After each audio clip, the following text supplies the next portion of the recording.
Thank you and welcome to the show this morning. The topic this morning is child abuse and neglect, and we're fortunate to have with us to talk about child abuse and neglect Alana McLaughlin.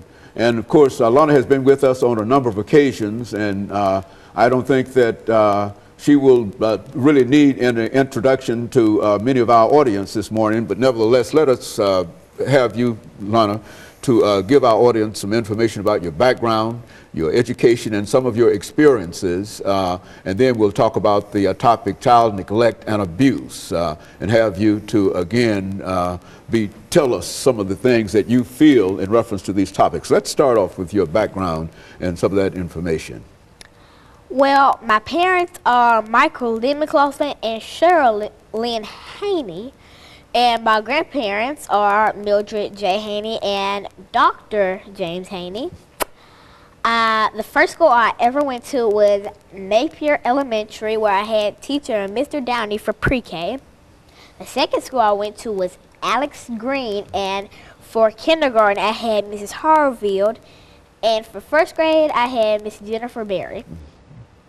For second grade I went to Glenham Option Elementary. For third grade, I had Wendy Anderson. Now I'm currently in fourth grade, and my teacher's name is Caitlin Astrew at Robert Churchwell Magnet Museum Elementary. And so you've been to a number of schools in your young career, and what were some of the activities that you became involved in while you were at these schools? Well, at Glenn, I was in a tutoring class where I tutored some of 5 students, where we learned social studies, science, math, and reading, while also doing extracurricular to higher our grades, doing some of those activities such as going and writing essays on what we did over the summer, or doing it about certain, like doing autobiographies about people and things like that. So that's kind of what I've been doing. And also at Alice Green, I usually help students, as in help them with their work, and I just, you know, go around helping them, like being the nice friend I am. Mm-hmm. And so you've been really involved in some kind of activity looking toward learning and education in all of your grades. And we need, I think, to remind our audience that you are now 9 years old. When we first started to talk with you, you were 8 years old, and so now you are 1 year older, and now you're in the 4th grade. What are some of the things that you believe to be important about children your age when they get to be in the 4th grade? Well, 4th grade is really when you start to develop your own mind, when you start to question things.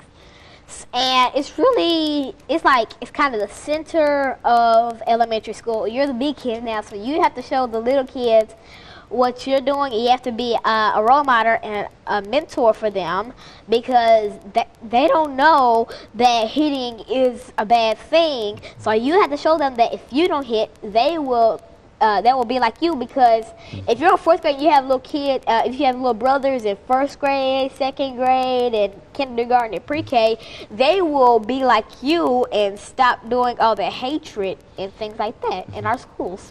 And so in a real sense, you're telling us, Alana, as we make preparations to get into the topic today, child neglect and abuse, you're telling us that you're very, very sensitive to this whole issue of child abuse and neglect, and that you've worked with a number of young children in a real sense. And that's one of the reasons we wanted to talk to you, because we wanted you to sort of serve as an example to what young children can do in reference to that.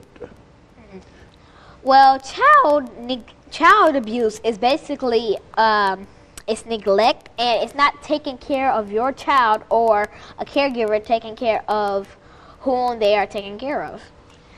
It's basically holding the baby in the wrong way, or doing the simplest things can get your baby taken away.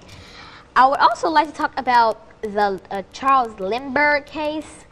In 1932, Charles Lindbergh Jr., he was 18 months and he went missing, only to over 2 months later, they found him, for he was shot a mile away from their home by who was found to be guilty, Bruno Hauptmann.